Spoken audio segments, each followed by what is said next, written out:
Hello guys! Ayan, nagluluto yung aking bunsong anak ng kakaibang adobo daw.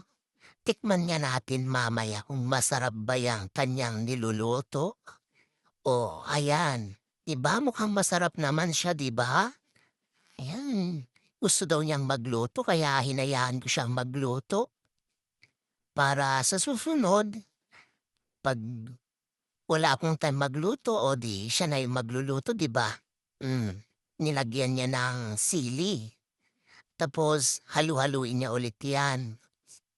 Hmm, wow, mukhang masarap na, 'di ba? Marunong na siyang magluto.